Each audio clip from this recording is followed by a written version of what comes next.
And you can do this at home as I'm talking here, get in this position, and be sure to take a little photo of it and send it to me.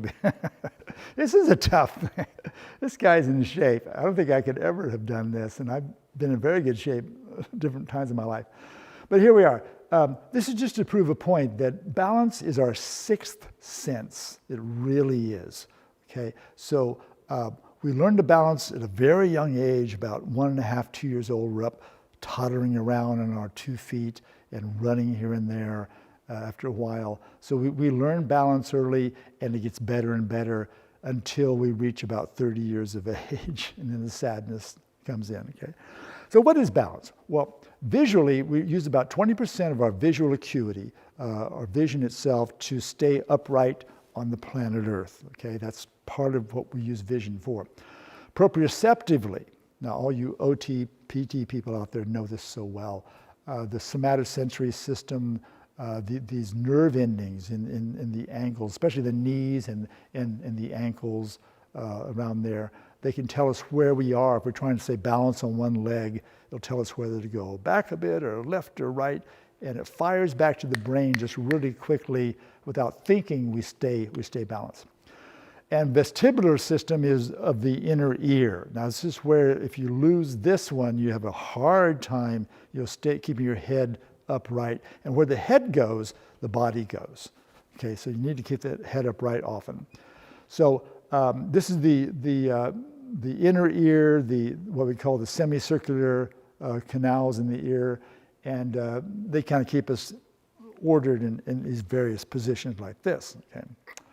So we can lose our balance over time. Sadly, it starts about age 30. That's why there are no champions in women's gymnastics on the balance beam. There are no world champions at age 30. They're all like 18 years old, okay, something like that. So when we see basketball players, by 35 or 40, they're out. That's it. A lot of it's balance, not just the knees or ankles or whatever. So how do we lose balance? Well, we can lose it in several ways. One is we start losing our vision over time, our visual acuity. Also, we get to the point where we may have cataracts or have to wear glasses, and we have bifocals. That doesn't help our balance, this sort of thing like that too. There are other diseases, of course, macular degeneration, other things more difficulty as far as our breathing, as our vision goes. Proprioceptively, we just get older. Those fast signals that fire back, when we were just like in the 5 years old or whatever, or 5th grade even, we can just stand there like a rock in this position. But as we get older, we start falling over. Okay. So also the inner ear, we just over time, aging, we have various problems, some disease vectors, but it's just aging in general. So we're going to test our balance right now. I'd like you to find yourself in a good position. Of course, you have to stand up for this if you can. And I want you to just, no fancy posture. You just need to raise your toe off the ground even an inch. And then put your hands in whatever position you want to, maybe your favorite yoga posture or whatever. But even an inch like this, and see how long you can stay there. Now, once you're in that position, start counting. 1 Mississippi, 2 Mississippi, or whatever. Start counting it and see if you can actually do that. Okay, like this. Okay, you make it a little off to the side, a little bit back here. Oh, a touchdown, I got to start again. Okay, so here we go. Back up here, not the best shoes for this. Down I go this way. Okay, so see how long you can do it.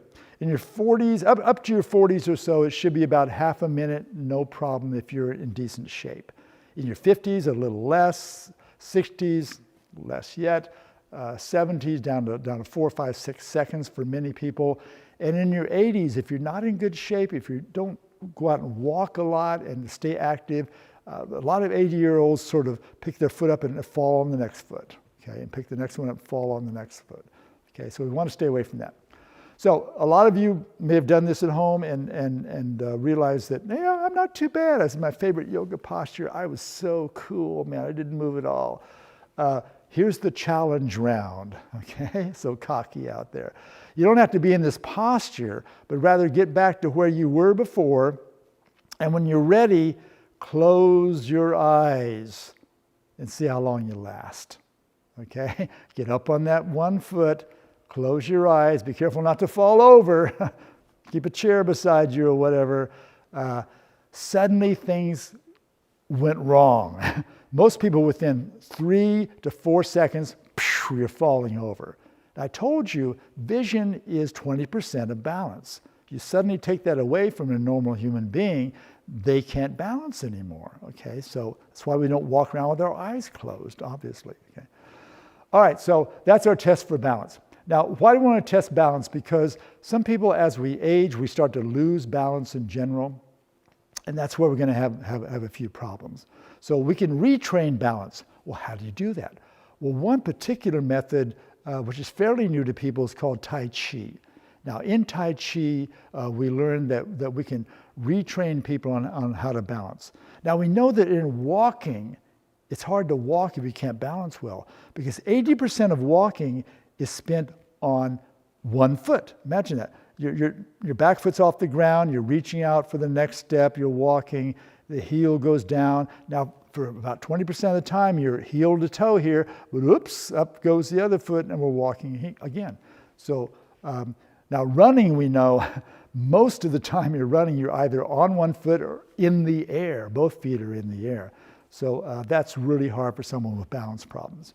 So, but Tai Chi, we try to do this. We try to keep both feet on the ground as much as possible. Okay, so as we're stepping out a Tai Chi move, we'll have both feet on the ground.